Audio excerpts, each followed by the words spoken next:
सभी को हाथ जोड़कर जय श्री राम, जय श्री राम, जय श्री राम, जय भोले की, जय भोले की, जय भोले। गुरु से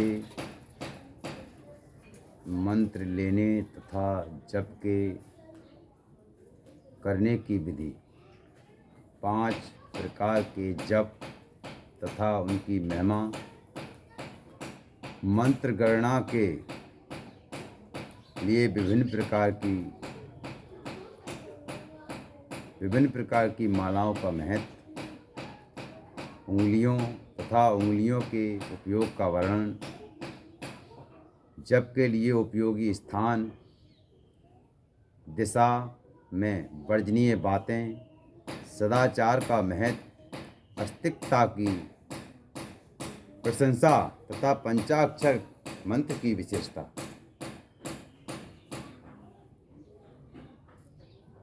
महादेव जी कहते हैं, हे वरानने, आज्ञाहीन, क्रियाहीन, श्रद्धाहीन तथा विधि के पालनार्थ आवश्यक दक्षिणा से हीन जो जप किया जाता है वह सदा निष्फल होता है। मेरा स्वरूप भूत मंत्र यदि आज्ञा सिद्ध, क्रिया सिद्ध तथा श्रद्धा सिद्ध होने के साथ ही दक्षिणा से भी युक्त हो तो उसकी सिद्धि होती है और उससे महान फल प्राप्त होता है। हे शिष्यों को चाहिए कि वे पहले तत्ववेता आचार्य, जपशील, सद्गुण संपन्न, ध्यान योग परायण एवं ब्राह्मण गुरु की सेवा में उपस्थित हों। मन में शुद्ध भाव रखते हुए प्रत्यन पूर्वक उन्हें संतुष्ट करें। ब्राह्मण साधक अपने मन, वाणी, शरीर और धन से आचार्य का पूजन करें। वह वैभव हो तो गुरु को भक्ति भाव से हाथी, घोड़े तथा रत्न, क्षेत्र और गृह आदि अर्पित करें। धन के दान में कृपणता ना करें, तदंतर सब सामग्रियों सहित अपने आप को गुरु की सेवा में अर्पित कर दें।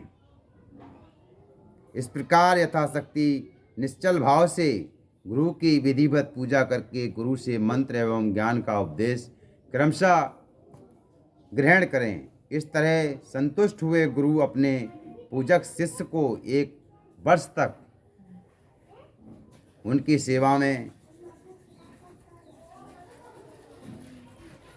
रह चुका हो, गुरु की सेवा में उत्साह रखने वाला हो, अहंकार रहित हो और उपासक पूर्वक स्नान करके शुद्ध हो गया हो।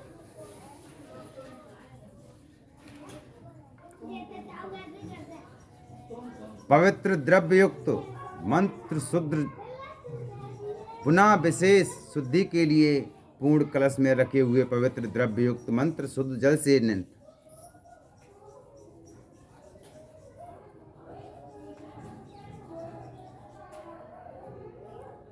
नहलाकर चंदन, पुष्प, माला, वस्त्र और आभूषणों द्वारा अलंकृत करके उसे सुंदर वेशभूषा में विभूषित करें। तत्पश्चात शिष्य से ब्राह्मणों द्वारा पुण्यवाचक और ब्राह्मणों की पूजा करवाकर समुद्र तट पर, नदी के किनारे, गौशालाओं में, देवालय में, किसी भी पवित्र स्थान में अथवा घर के सिद्धदायक काल आने पर, शुभ तिथि, शुभ नक्षत्र एवं सर्व दोष रहित शुभ योग में गुरु अपने उस शिष्य को अनुग्रह पूर्वक विधि के अनुसार मेरा ज्ञान दे। एकांत स्थान में अत्यंत प्रसन्नचित हो उच्च स्वर में हम दोनों के उस उत्तम मंत्र का शिष्य से भली भांति उच्चारण कराए। बारंबार उच्चारण कराकर शिष्य को इस प्रकार आशीर्वाद दे, तुम्हारा कल्याण हो, मंगल हो, शोभन हो, प्रिय हो। इस तरह गुरु शिष्य को मंत्र और आज्ञा प्रदान करे। इस प्रकार गुरु मंत्र से और आज्ञा पाकर शिष्य एकाग्रचित हो संकल्प करके पुरस्चरण पूर्वक प्रतिदिन उस मंत्र का जप करता रहे। वह जब तक जिए तब तक अनन्य भाव तत्परता पूर्वक नित्य 1008 मंत्रों का जप किया करे। जो ऐसा करता है वह परम गति को प्राप्त होता है। जो प्रतिदिन संयम से रहकर केवल रात में भोजन करता है और मंत्र के जितने अक्षर हैं उतने लाख का चौगुना जप आदर पूर्वक कर देता है, वह पौरुषचरित कहलाता है। जो पौरुषचरित करके प्रतिदिन जप करता रहता है उसके समान इस लोक में दूसरा कोई नहीं है। ये सत्य है, सत्य है। वह सिद्धदायक सिद्ध हो जाता है।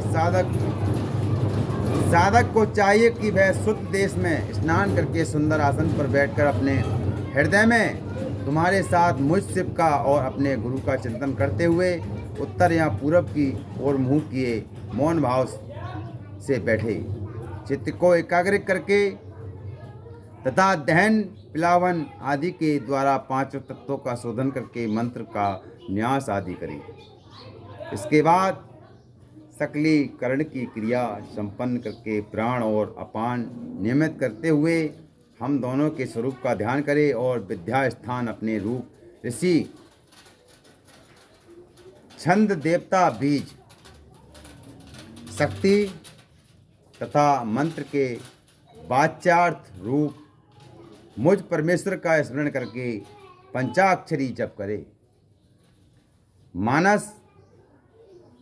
मानस जप उत्तम है, उपांशु जप मध्यम है तथा वाचिक जप उससे निम्न कोटि का माना गया है। ऐसा आगमार्थ विशारद विद्वानों का कथन है। जो ऊंचे नीचे स्वर से युक्त तथा स्पष्ट और अस्पष्ट पदों एवं अक्षरों के साथ मंत्र का वाणी द्वारा उच्चारण करता है उसका ये जप वाचिक कहलाता है।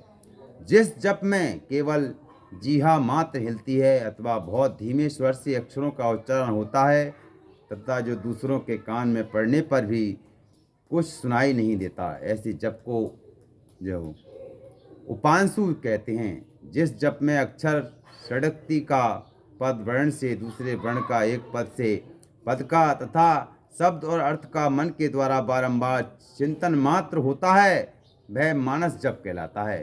वाचिक जप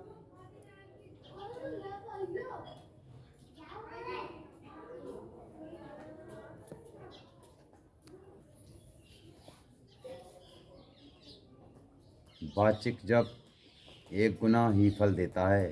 उपांशु जप 100 गुना फल देने वाला बताया गया है। मानस जप का सहस्त्र गुना फल कहा गया है। सागर्भ जप उससे 100 गुना अधिक फल देने वाला है। प्राणायाम पूर्वक जो जप होता है उसे सागर्भ जप कहते हैं। अगर्भ जप में भी आदि और अंत में प्राणायाम कर लेना श्रेष्ठ बताया गया है। मंत्रार्थ बेता बुद्धिमान साधक प्राणायाम करते समय 40 बार मंत्र का स्मरण कर ले। जो ऐसा करने में असमर्थ हो वह अपनी शक्ति के अनुसार जितना हो सके उतना ही मंत्रों का मासिक जप कर ले। 5, 3 अथवा 1 बार अगर्भ या सगर्भ प्राणायाम करे। इन दोनों में सगर्भ प्राणायाम श्रेष्ठ माना गया है। सगर्भ की अपेक्षा भी ध्यान सहित जप सहस्त्र गुना फल देने वाला कहा जाता है। इन 5 प्रकार के जपों में से कोई एक जप अपनी शक्ति के अनुसार करना चाहिए। वो शंकर भगवान की जय।